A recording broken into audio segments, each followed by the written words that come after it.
बिस्मिल्लाहिर्रहमानिर्रहीम। खुश आमदीद एस्पायरेंस। अल्लाह से दुआ है कि यकीनन आप रोज़े की बरक़ात से मुस्तफ़ीद हो रहे होंगे। आज हमने लेक्चर 12 एवोगैड्रो नंबर पढ़ना है। एवोगैड्रो नंबर क्या होते हैं? हमने कहा था ये सामने एक आपके पास एक फ़िगर है 6.02 × 10⁻23। दरहकीकत जैसे आपने कहा कि एक दर्जन बनाना ले लीजिए, एक दर्जन का लफ्ज़ बोला मैंने, 1 डज़न, तो उसमें कितने होंगे? 12। एक दर्जन एग्स ले लीजिए, अंडे ले लीजिए, कितने होंगे? 12। एक दर्जन संतरे ले लीजिए, ऑरेंज ले लीजिए, कितने होंगे? 12। इसका मतलब दुनिया जहान की कोई भी चीज़ ले लीजिए, 1 डज़न पेन ले लीजिए, कितने होंगे? 12। ठीक इस तरीके से यूनिट को आसान करने के लिए एवोगैड्रो एक शख्सियत का नाम है, साइंटिस्ट हैं, उनकी तस्वीर आपको सामने नज़र आ रही है। ये एवोगैड्रो कहते हैं जनाब, एक मोल जैसे बिल्कुल एक दर्जन हर चीज़ का 12 के इक्वल होता है, ठीक ऐसे ही डिफाइन कर दिया गया है कि एक मोल किसी भी शय का हो तो उसमें नंबर ऑफ पार्टिकल्स कितने होंगे? 6.02 × 10⁻23। This is known as Avogadro number of particles. इसकी हम डेफिनेशन कैसे करेंगे कि 1 मोल ऑफ एनी सब्सटेंस। अब कौन कौन सी 4 चीजें मैंने आपको मोल वाले टॉपिक में बताई थी? कौन सी 4 चीजें भला? या तो फिर एलिमेंट हो सकते हैं, एलिमेंट के अंदर कौन होंगे? एवोगैड्रो एटम्स होंगे। मॉलिक्यूल हो सकते हैं, आयनिक कंपाउंड हो सकते हैं, और फिर चौथी चीज आइंस हो सकते हैं। 4 तरह की चीजें मैंने आपको मोल के टॉपिक में याद करवाई थी। आए आज हम इनको इकट्ठे पढ़ते हैं कि एक मोल किसी भी शय का, वो कौन सी शय का, कि चाहे वो एलिमेंट हो, चाहे वो मॉलिक्यूल हो, चाहे वो आयनिक कंपाउंड हो, चाहे वो आइंस हो, वो कंटेन, वो रखता है, क्या रखता है? 6.02 × 10⁻23 नंबर ऑफ पार्टिकल्स। इसे हम क्या बोलते हैं? These number of particles are known as Avogadro number of particles. ये हमारे पास डेफिनेशन थी। इसे एक और तरीके से भी देखा जा सकता है। कैसे देखा जा सकता है? कि नंबर ऑफ एटम्स, मतलब एलिमेंट के अंदर कौन होते हैं? एटम, या फिर मॉलिक्यूल्स हो सकते हैं, या फिर फार्मूला यूनिट्स हो सकते हैं। आपको बताया था आयनिक कंपाउंड के अंदर आइंस इस तरीके से इतने बड़े नेटवर्क में जुड़े होते हैं, उसे लैटिस बोलते हैं। आयनिक कंपाउंड का मॉलिक्यूल नहीं होता, एक बड़ा नेटवर्क होता है, उसके अंदर से एक यूनिट लेते हैं, फार्मूला यूनिट बोलते हैं उसे। NaCl एक बड़े नेटवर्क में से एक छोटा सा यूनिट लिया हुआ है, ये बताया था आपको पिछले लेक्चर में। अच्छा, या तो फिर एटम्स हो सकते हैं, या फिर मॉलिक्यूल्स हो सकते हैं, या फिर फार्मूला यूनिट्स हो सकते हैं, या फिर वो वैसे चार्ज पार्टिकल मतलब आइंस हो सकते हैं। ये तमाम कौन? ये तमाम चीजें प्रेजेंट किसके अंदर? 1 ग्राम।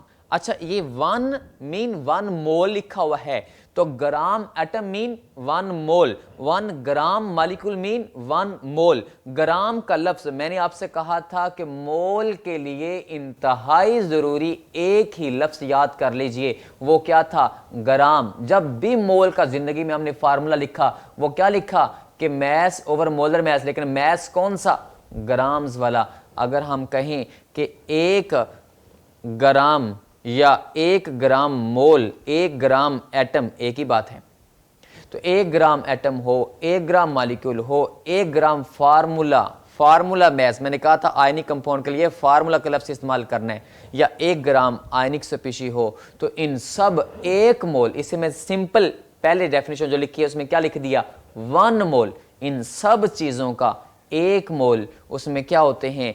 1 मोल में एवोगैड्रो एटम, 1 मोल में एवोगैड्रो मॉलिक्यूल, 1 मोल में एवोगैड्रो फार्मूला यूनिट्स, 1 मोल में एवोगैड्रो आइंस होंगे। These number of particles are called Avogadro number of particles. इसकी सिंबल क्या होगी? एन कैपिटल क्या होता है? ये एन कैपिटल होता है नंबर ऑफ पार्टिकल्स।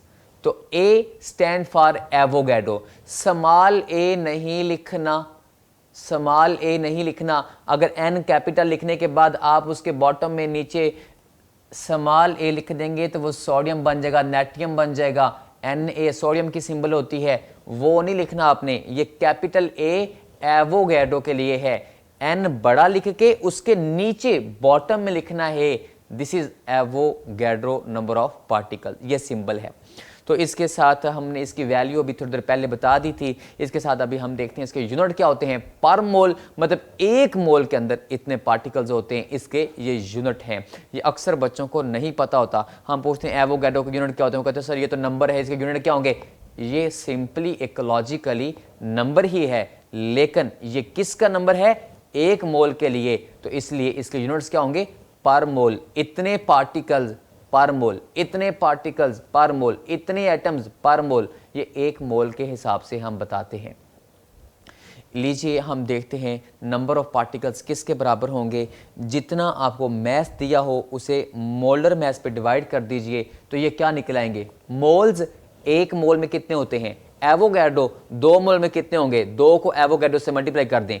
3 मोल में कितने होंगे, 3 को एवोगैड्रो से मल्टीप्लाई कर दें। 4 मोल में कितने नंबर ऑफ पार्टिकल्स होंगे, 1 मोल में कितने होते हैं एवोगैड्रो, तो 4 मोल में कितने होंगे, 4 से एवोगैड्रो को मल्टीप्लाई कर दीजिए। तो सिंपली यूं कहिए ना कि नंबर ऑफ मोल्स को हमने एवोगैड्रो के साथ मल्टीप्लाई कर देना है। और नंबर ऑफ मोल्स क्या होते हैं, मैस ओवर मोलर मैस। लीजिए अभी हम इन सारी चीज़ों को सिंगल सिंगल करके देखते हैं, ताकि अगर लॉन्ग क्वेश्चन आए तो आपको लिखना ना चाहिए। अगर एलिमेंट की बात करते हैं सबसे पहले, तो 1 मोल किसी भी एलिमेंट का, उसमें एवोगैड्रो क्या होंगे, एटम्स होंगे। लीजिए एग्जांपल लेते हैं। 23 ग्राम सोडियम क्या पता है कितने होते हैं, 1 मोल। 238 ग्राम यूरेनियम के कितने होते हैं, 1 मोल। एग्जाम्पल नीचे दी है, कार्बन के 12 ग्राम किसके इक्वल होते हैं, 1 मोल। मतलब इसमें भी एवोगैड्रो एटम्स, इसमें भी एवोगैड्रो एटम्स, इसमें भी एवोगैड्रो क्या है, एटम्स हैं। ये हमारे पास इसका फार्मूला क्या बनेगा, वही फार्मूला है लेकिन उससे स्पेसिफिक कर दिया है। उधर क्या था, नंबर ऑफ पार्टिकल्स, इधर मैंने क्या लिख दिया, नंबर ऑफ एटम्स। ऊपर क्या आएगा, मैस ऑफ एलिमेंट आ गया है। मतलब वही मोल वाला ही फार्मूला है, मैस ओवर मोलर मैस। तो नीचे मोलर मैस की बजाय स्पेशल नाम दे दिया एटॉमिक मैस, क्योंकि हम बात कर रहे हैं किसकी, एलिमेंट्स की बात कर रहे हैं। तो इसे सिंपली कहिए कि नंबर ऑफ एटम्स कितने होंगे एक मोल में एवोगैड्रो, तो 2 मोल में कितने, 2 को एवोगैड्रो से मल्टीप्लाई कर दीजिए। जितने मोल हों एवोगैड्रो से क्या कर देना है, मल्टीप्लाई कर देना है। ये फार्मूला बनेगा। इसके बाद हम देखते हैं मॉलिक्यूल की बात, कि 1 मोल अगर मॉलिक्यूल का हो तो उसमें एवोगैड्रो नंबर ऑफ मॉलिक्यूल्स होंगे। अच्छा देखें, ये देखें, ये मेरे पास 12 ग्राम कार्बन है, 12 ग्राम कार्बन है।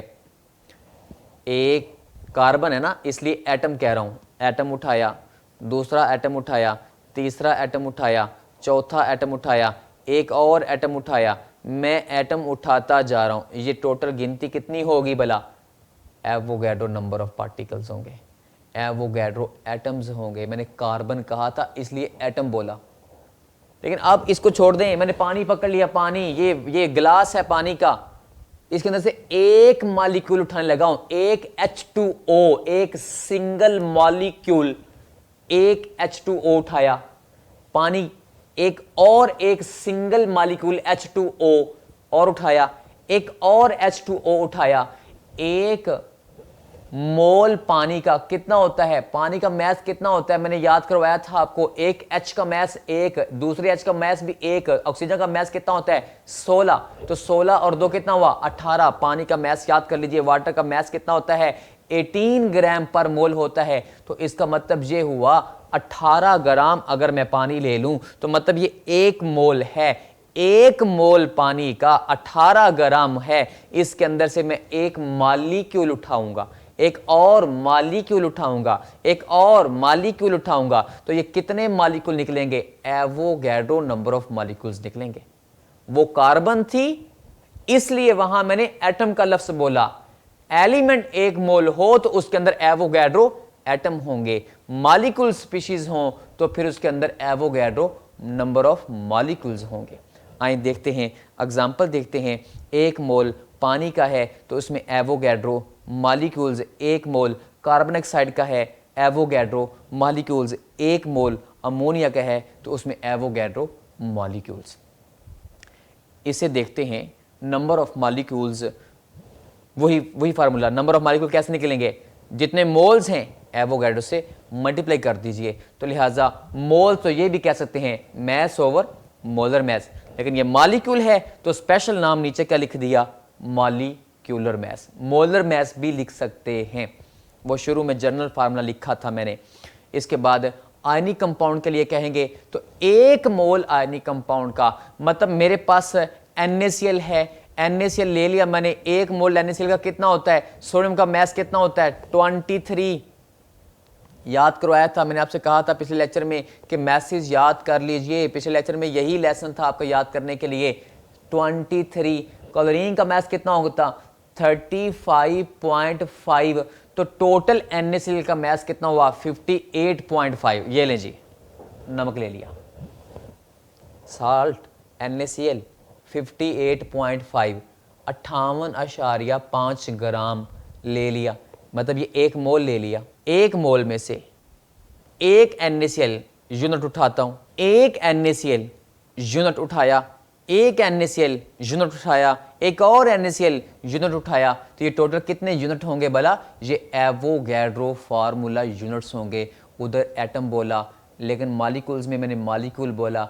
आयनिक कंपाउंड में मॉलिक्यूल नहीं होते, आयनिक कंपाउंड में क्या होते हैं फार्मूला यूनिट्स, एक एक सिंगल यूनिट। NaCl एक सिंगल यूनिट निकाला, फिर यूनिट निकाला, फिर यूनिट निकाला, ये पिछले लेक्चर में तफसील से मैं बता चुका हूँ। अच्छा देखते हैं एग्जाम्पल देखते हैं। तो एग्जाम्पल हमारे पास NaCl 58 ग्राम लिखा हुआ है, 0.5 भी होता है। 1 मोल में क्या होंगे एवोगैड्रो फार्मूला यूनिट्स, और 1 मोल अगर Na2CO3 ले लें तो इसमें एवोगैड्रो क्या होंगे फार्मूला यूनिट्स होंगे। फार्मूला क्या बनेगा, नंबर ऑफ फार्मूला यूनिट्स कितने होंगे 1 मोल में एवोगैड्रो, तो मोल का फार्मूला क्या होता है मैस ओवर मोलर मैस, लेकिन यहाँ पे मैंने क्या लिख दिया मैस ओवर फार्मूला मैस, क्योंकि स्पेशल टर्म है किसके लिए आयनिक कंपाउंड्स के लिए। तो वही फार्मूला का नंबर ऑफ मोल्स को एवोगैड्रो से मल्टीप्लाई कर दीजिए तो फार्मूला यूनिट्स निकल आएंगे। 1 मोल आयनिक स्पीशी का, अब मेरे पास hydroxyl ion OH negative ion हुआ ना, OH नेगेटिव, ये मेरे पास है 17 ग्राम 17 ग्राम। ऑक्सीजन का मैस कितना होता है 16, H का मैस कितना होता है 1, OH हाइड्रोक्सिल आयन 17 ग्राम मीन 1 मोल। 1 मोल का मतलब ये हुआ 1 मोल में से 1 आयन उठाया, दूसरा आयन उठाया, तीसरा आयन उठाया, चौथा आयन उठाया। 1 मोल अगर 17 ग्राम हाइड्रोक्सिल आयन है तो मेरे पास इसमें कितने आयन्स निकलेंगे, एवोगैड्रो नंबर ऑफ आयन्स निकलेंगे। So this is the Avogadro ionic species के लिए। एग्जाम्पल लेते हैं, हमारे पास 1 मोल अगर CO3 माइनस है तो इसमें एवोगैड्रो आयन्स होंगे। NO3 -1 1 मोल है तो एवोगैड्रो क्या होंगे आयन्स होंगे। 1 मोल किसी भी शय का उसमें एवोगैड्रो पार्टिकल्स होते हैं, अगर वो एलिमेंट हो तो उसमें एटम्स होते हैं, मॉलिक्यूल हो तो उसमें मॉलिक्यूल्स ही होंगे, और आयनिक कंपाउंड है तो फिर उसमें फार्मूला यूनिट्स होंगे, और अगर आयन्स हैं तो फिर उसके अंदर आयनिक स्पीशी के अंदर आयन्स ही होते हैं। लीजिए ये हमारे पास एवोगैड्रो टॉपिक था, तो इसके लिए फार्मूला क्या बनेगा आयन्स के लिए कि नंबर ऑफ आयन्स किसके बराबर होंगे 1 मोल में एवोगैड्रो, तो 2 मोल में कितने, उसे मोल से मल्टीप्लाई कर दीजिए, जितने मोल हैं एवोगैड्रो से मल्टीप्लाई कर दें। सो ये नंबर ऑफ आयन्स निकालने का तरीका है। तो ये नंबर ऑफ आयन्स हैं, इसलिए नीचे स्पेशल टर्म यूज कर ली है आयोनिक मैस। वैसे हम मोलर मैस लिख सकते हैं, नंबर ऑफ मोल्स किसके बराबर होते हैं mass over molar mass. Mass over molar mass mean general, लेकिन यहां पे क्या है मैस ओवर आयनिक मैस, क्योंकि आयन्स की स्पेशल बात चल रही है। इसे लिख सकते हैं मैस ओवर मोलर मैस भी लिख सकते हैं, लेकिन मैस हमेशा कौन सा ग्राम वाला, उसे एवोगैड्रो से मल्टीप्लाई कर दीजिए। लीजिए यही फार्मूला दोबारा आ गया। कभी भी जिंदगी में जितने मोल हैं एवोगैड्रो से मल्टीप्लाई करें तो क्या निकलेंगे नंबर ऑफ पार्टिकल, और अगर नंबर ऑफ पार्टिकल दिए हुए हैं तो उसे डिवाइड कर दीजिए किससे एवोगैड्रो से, तो वो क्या निकलेंगे नंबर ऑफ मोल्स निकलेंगे। ये सिंपल सा एक लॉजिक आपने याद रखना है। लीजिए आज हम क्वेश्चन नंबर 9 पढ़ेंगे एक्सरसाइज का। बड़ा इंपॉर्टेंट शॉर्ट क्वेश्चन है, इंतहाई इंपॉर्टेंट शॉर्ट क्वेश्चन है। आइए देखते हैं क्या है। सबसे पहला सवाल है, कहता है 23 ग्राम सोडियम के आपको दे दिए हैं और यूरेनियम के 238 ग्राम दे दिए। यूरेनियम के 238 ग्राम बहुत ज्यादा, सोडियम के 23 ग्राम। कहते हैं दोनों के अंदर एटम सेम है, जस्टिफाई करें। जी सेम है, कैसे? आंसर देंगे आप कि 23 ग्राम आपने सोडियम के दिए और 238 ग्राम आपने यूरेनियम के दिए, तो इसका मोलर मैस सोडियम कितना होता है 23, यूरेनियम का कितना होता है 238। तो जितना मैस दिया है मोलर मैस पे डिवाइड कर दिया, मतलब 1 मोल। जितना आपको मैस दिया है मोलर मैस पे डिवाइड कर दिया, तो मतलब ये भी क्या हुआ 1 मोल। तो इसका मतलब 1 मोल के अंदर एवोगैड्रो एटम्स, 1 मोल के अंदर Avogadro atoms, both are the 1 mole quantity. So 1 mole of any substance contain Avogadro number of particles. लिहाजा दोनों के अंदर नंबर ऑफ एटम्स क्या होंगे, सेम होंगे। ये हमारे पास सबसे पहला सवाल था। इसके बाद हम दूसरा सवाल देखते हैं। सवाल यह है कि मैग्नीशियम का एक एटम कार्बन के एक एटम से 2 गुना हैवी है, भारी है। चेक करते हैं कैसे। कार्बन का मैस कितना होता है 1 मोल का 12 ग्राम। तो 1 मोल मीन एवोगैड्रो, तो ये ले मैंने लिख दिया Avogadro atoms mean is equal to 12 gram. तो एक एटम का मैस निकालते हैं कार्बन का भी और एक एटम का मैस निकालते हैं मैग्नीशियम का भी, फिर दोनों को आपस में कंपेयर कर लेंगे कि कौन वजनी है कितना वजनी है। कार्बन के एवोगैड्रो एटम मीन 1 मोल बराबर कितने होते हैं 12 ग्राम के। तो लिहाजा एक एटम का मैस कितना होगा, उस 12 को डिवाइड कर दीजिए किस पे, एवोगैड्रो से। ले एक एटम का मैस आ गया है। ये हमारे पास एक एटम कार्बन का मैस आया है। अभी हम मैग्नीशियम के एक एटम का मैस निकालते हैं। तो मैग्नीशियम का 1 मोल कितना होता है 24 ग्राम, मतलब 1 मोल मीन एवोगैड्रो 1 मोल, सारी जिंदगी याद कर लें एवोगैड्रो। तो लिहाजा एवोगैड्रो एटम किसके बराबर, मैग्नीशियम का मैस 24 ग्राम। तो अगर एवोगैड्रो 24 ग्राम है तो एक एटम का मैस कितना होगा, 24 को एवोगैड्रो पे डिवाइड कर दीजिए। लें हमारे पास मैस आ गया एक एटम का। ये एक एटम मैग्नीशियम का मैस है, वो किसका था, एक एटम कार्बन का मैस। अब दोनों के मैसेज को आपस में कंपेयर करके देखते हैं, मवाजना करके देखते हैं कि कौन कितना वजनी है। आए चेक करें पहले मैसेज आए क्या हैं। आपके पास मैग्नीशियम का मैस आया है एक एटम का 3.9 × 10⁻⁻23 और कार्बन के एक एटम का मैस आया है 1.99 × 10⁻⁻23। अब देखें इनको आपस में कंपेयर कैसे करना है।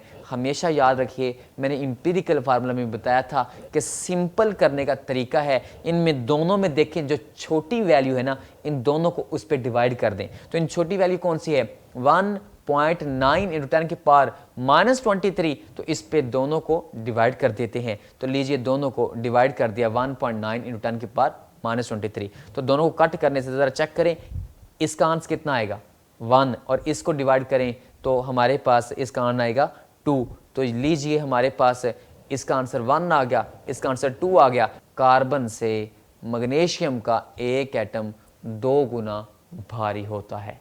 ये दूसरा सवाल था क्वेश्चन नंबर 9 का पार्ट बी। अभी हम देखते हैं सी पार्ट। कहता है जनाब 180 ग्राम ग्लूकोज दे दिया आपको, 342 ग्राम सुक्रोज दे दिया आपको।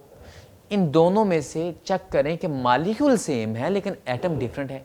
जी हाँ, मॉलिक्यूल सेम है। कैसे चेक करते हैं। मॉलिक्यूल सेम क्यों है, क्योंकि ग्लूकोज का मैस हमें दिया 180, मोलर मैस भी कितना होता है मैंने बताया था पिछले लेक्चर में 180 mass over molar mass mean 1 mole. Sucrose का हमें मैस कितना दिया हुआ है 342 ग्राम, तो मोलर मैस भी कितना होता है 342 ग्राम। तो ये भी कितना हुआ 1 मोल, वो भी 1 मोल, तो वो भी 1 मोल। तो 1 mole of any substance contain Avogadro number of particles. मतलब ये हुआ इसमें भी एवोगैड्रो मॉलिक्यूल और इसमें भी एवोगैड्रो मॉलिक्यूल, क्योंकि दोनों मॉलिक्यूल्स हैं, एलिमेंट नहीं है। एलिमेंट होते तो मैं कहता एवोगैड्रो एटम्स, लेकिन दोनों मॉलिक्यूल्स हैं। ग्लूकोज के अंदर से एक मॉलिक्यूल उठाया, पूरा मॉलिक्यूल C6H12O6 फिर एक पूरा मालिक्यूल C6H12O6 पूरा मालिक्यूल उठाया, मैं उठाया, ऐसे उठाता गया और वो एवोगैड्रो निकलेंगे क्योंकि 1 मोल है 180 ग्राम। लीजिए अब एटम चेक करते हैं। जनाब ग्लूकोज को ज़रा गौर से देखिए, इसमें टोटल एटम कितने, एक मालिक्यूल जो मैंने अंदर से उठाया था इसके अंदर ज़रा चेक करें कि कितने एटम हैं। ये 6 और ये 12 और ये 6, इसको और इसको और इसको प्लस कर लीजिए, कितना आया। हमने शुरू में पढ़ा था atomicity of glucose is 24, MCQ मैंने आपको बताया था। अच्छा चेक करें, एक बंदे की 2 आंखें हैं तो 10 बंदों की कितनी होगी। 10 को 2 से क्या कर दीजिए, मल्टीप्लाई कर दीजिए। एवोगैड्रो मालिक्यूल अभी हम चेक करके आए हैं कि 180 ग्राम के अंदर एवोगैड्रो मालिक्यूल है, तो टोटल एटम कितने होंगे। हर मालिक्यूल के अंदर 24 एटम हैं, हर मालिक्यूल में 24 एटम हैं, तो एवोगैड्रो के अंदर कितने होंगे। एवोगैड्रो को 24 से मल्टीप्लाई कर दीजिए। अब हमने सुक्रोज को चेक करना है। सुक्रोज के अंदर टोटल एटम चेक करें कितने होते हैं, 12 ये, 22 ये, 11 ये, मतलब 45। ये चेक करें, एक ग्लूकोज और फ्रक्टोज को आपस में मिलाया हुआ है। सुक्रोज में टोटल एटम कितने हैं, 45। मेरे पास 45 रुपए हैं, तो इसका मतलब 50 बंदों के पास कितने होंगे। 45 को 50 बंदों के पास 45 मतलब 50 को 45 से मल्टीप्लाई कर दीजिए।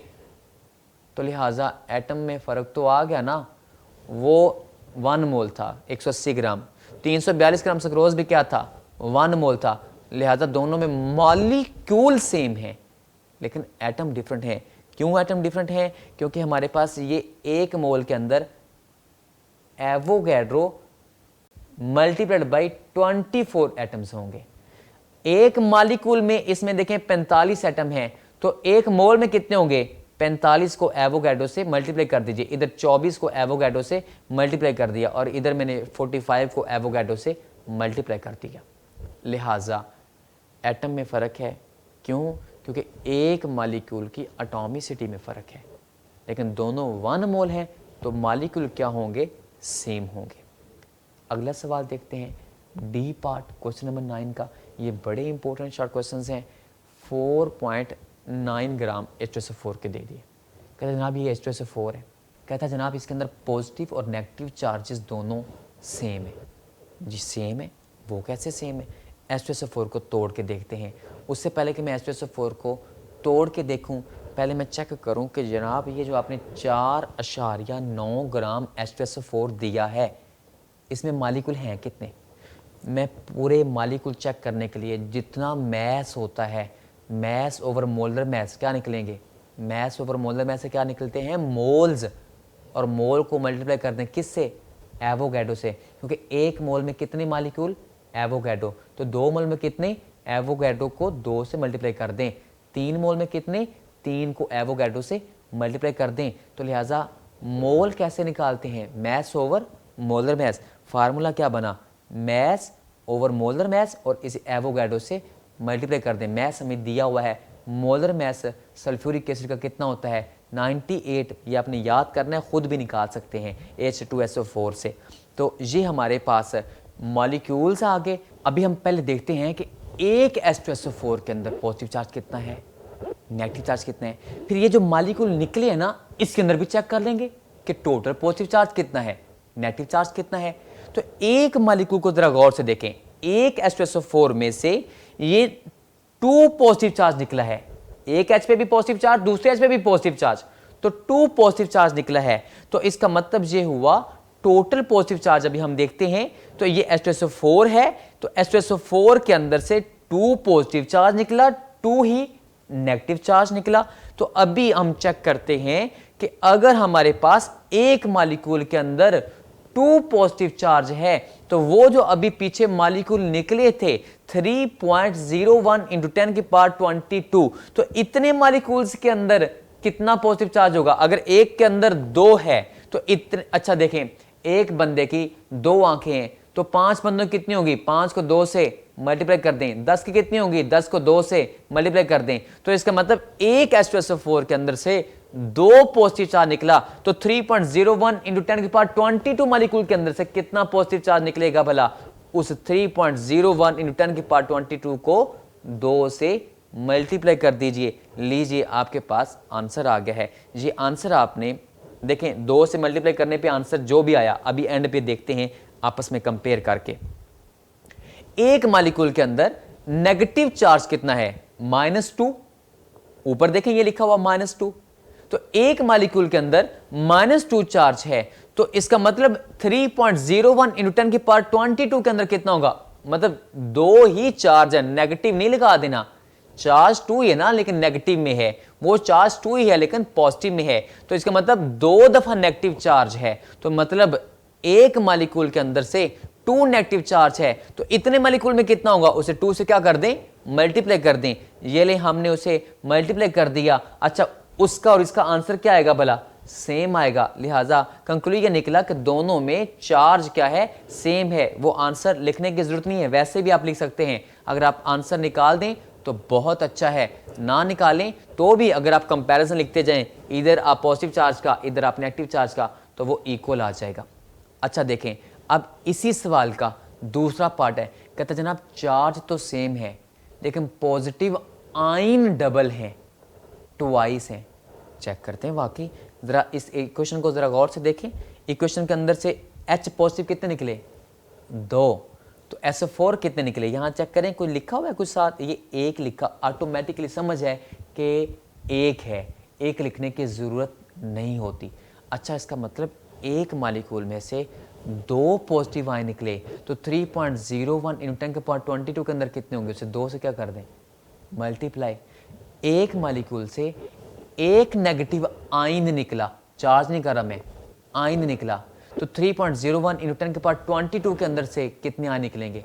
3.01 इंटू 10 की पावर 22। लीजिए इसका आंसर मैं आपके सामने लिख देता हूं कि एक मॉलिक्यूल के अंदर से 2 पॉजिटिव चार्ज है, तो इतने मॉलिक्यूल में कितना होगा? उसे 2 से क्या कर दें? मल्टीप्लाई कर दें। एक मॉलिक्यूल के अंदर नेगेटिव चार्ज कितना है? 1, तो इतने मॉलिक्यूल्स में कितना होगा? उतना ही होगा, 3.01 इंटू 10 की पावर 22। अच्छा, अब हमने देखा कि पॉजिटिव चार्ज आयंस कितने आए, अभी हमने जो मल्टीप्लाई किया 2 से, और नेगेटिव चार्ज तो उतना ही आ गया 3.01 इंटू 10 की पावर 22। अब दोनों में से देखें ये छोटी वैल्यू कौन सी है? 3.01, उस पे मैंने दोनों को क्या कर दिया? डिवाइड कर दिया। थोड़ी देर पहले भी ये बात बताई थी। तो अब देखिए आंसर इसका आ गया 2, उसका आ गया 1, मतलब कि पॉजिटिव आयन ट्वाइस हैं। किससे? नेगेटिव आयन से, क्योंकि एक मॉलिक्यूल के अंदर से 2 पॉजिटिव आयन निकलते हैं, तो 3.01 इन 10 के पावर 22 से क्या निकलेंगे? 2 से मल्टीप्लाई करें, मतलब डबल निकलेंगे। नेगेटिव आयन कम निकलते हैं और पॉजिटिव आयन डबल निकलते हैं। तो इसके बाद हम देखते हैं हमारे पास वही कंक्लूजन आपने ऐसे सवाल में एंड पे लिख देना है। So it is prove that K positive ions are twice than the negative ions. अच्छा, ये हमारे पास क्या है? पोटाशियम क्रोमेट है। तो पोटाशियम क्रोमेट का हमें 1 मिलीग्राम दिया गया है। कहता है जनाब इसके अंदर आयंस जो हैं वो 3 गुना ज़्यादा हैं इसके फार्मूला यूनिट से। तो हम पहले चेक करते हैं फार्मूला यूनिट है क्या। 1 मिलीग्राम दिया हुआ ना, मैस दिया हुआ है, मोल दिए होते तो मैं मोल को किससे मल्टीप्लाई करता? एवोगैड्रो से। लेकिन मुझे क्या दिया हुआ है? मैस, तो मैस ओवर मोलर मैस। तो आए निकालते हैं फार्मूला यूनिट्स। तो हमारे पास मोलर मैस आपको पता होना चाहिए, के का कितना होता है बेटा? 39, 2 दफ़ा लिख लें। क्रोमियम का कितना होता है? 52। अच्छा, ऑक्सीजन का कितना होता है? 16, 16, लेकिन 16 को 4 से क्या कर लें? मल्टीप्लाई, तो ये टोटल आ जाएगा 194 ग्राम पर मोल। अच्छा, ये मोलर मैस है। हमारे पास मैस दिया हुआ है, वो कितना दिया हुआ है? 10 की पावर -3 ग्राम दिया हुआ है। तो हम क्या करते हैं, जितना मैस दिया हुआ है मोलर मैस पे डिवाइड करके हम उसे मल्टीप्लाई कर देते हैं। किससे? एवोगैड्रो से, मतलब मोल्स को एवोगैड्रो से मल्टीप्लाई कर देते हैं। तो फार्मूला क्या बनेगा? मैस ओवर मोलर मैस, ये क्या बनेंगे? मोल्स, और उसे मल्टीप्लाई कर दें किससे? एवोगैड्रो से। तो मैस दिया हुआ 1 मिलीग्राम, 1 मिलीग्राम, तो लिहाजा हमारे पास 10 की पावर -3 ग्राम बना। मैंने कहा था मोल में मैस हमेशा कौन सा लेना है? ग्राम्स वाला लेना है। तो लिहाजा मैस ओवर मोलर मैस, और एवोगैड्रो से क्या कर दिया? मल्टीप्लाई, तो ये टोटल क्या निकला है, फार्मूला यूनिट्स है। अच्छा, एक फार्मूला यूनिट को जरा गौर से देखें, एक फार्मूला यूनिट के अंदर से 2 पॉजिटिव 1 नेगेटिव, मतलब 3 आयन निकले। एक फार्मूला यूनिट में से 3 आयन निकले, तो जो अभी अभी फार्मूला यूनिट्स आए थे उनमें से कितने निकलेंगे, उन्हें 3 से क्या कर दें, मल्टीप्लाई कर दें, मतलब वो 3 गुना आयन आएंगे। लिहाजा ये लीजिए, एक फार्मूला यूनिट के अंदर 3 आयन हैं, तो 3.1 इंटू 10 की पावर 18 फार्मूला यूनिट्स के अंदर कितने आयन होंगे, 3 से मल्टीप्लाई कर दीजिए। लीजिए 3 से मैंने मल्टीप्लाई कर दिया, आपके पास आंसर आ गया, मतलब ये आयन्स फार्मूला यूनिट से 3 गुना ज़्यादा आए हैं। अच्छा, आज जो हमने पढ़ा इसके अंदर आपने कौन से क्वेश्चन याद रखने हैं, ये सारा एक्सरसाइज के क्वेश्चंस इंतहाई बहुत इंपॉर्टेंट लेक्चर था। ये शॉर्ट क्वेश्चंस बोर्ड में पहले कई दफ़ा आ चुके हैं, इसे अच्छे तरीके से एक दफ़ा दोबारा सुन के नोट कर लीजिए अपने पास लें। आज जो आपने पढ़ा एक एवोगैड्रो मुकम्मल लॉन्ग क्वेश्चन पढ़ा, और उसके बाद क्वेश्चन नंबर 9 का ए से लेकर ई तक एक पार्ट पढ़ा, और एक्सरसाइज का क्वेश्चन नंबर 9 पढ़ा। ये आपने सारा करना है। रमज़ान से लुत्फ़अंदोज़ होते रहिए, एस्पायर की क्लासेस को एंजॉय कीजिए, अपना ख्याल रखिए। थैंक यू, अल्लाह हाफिज़।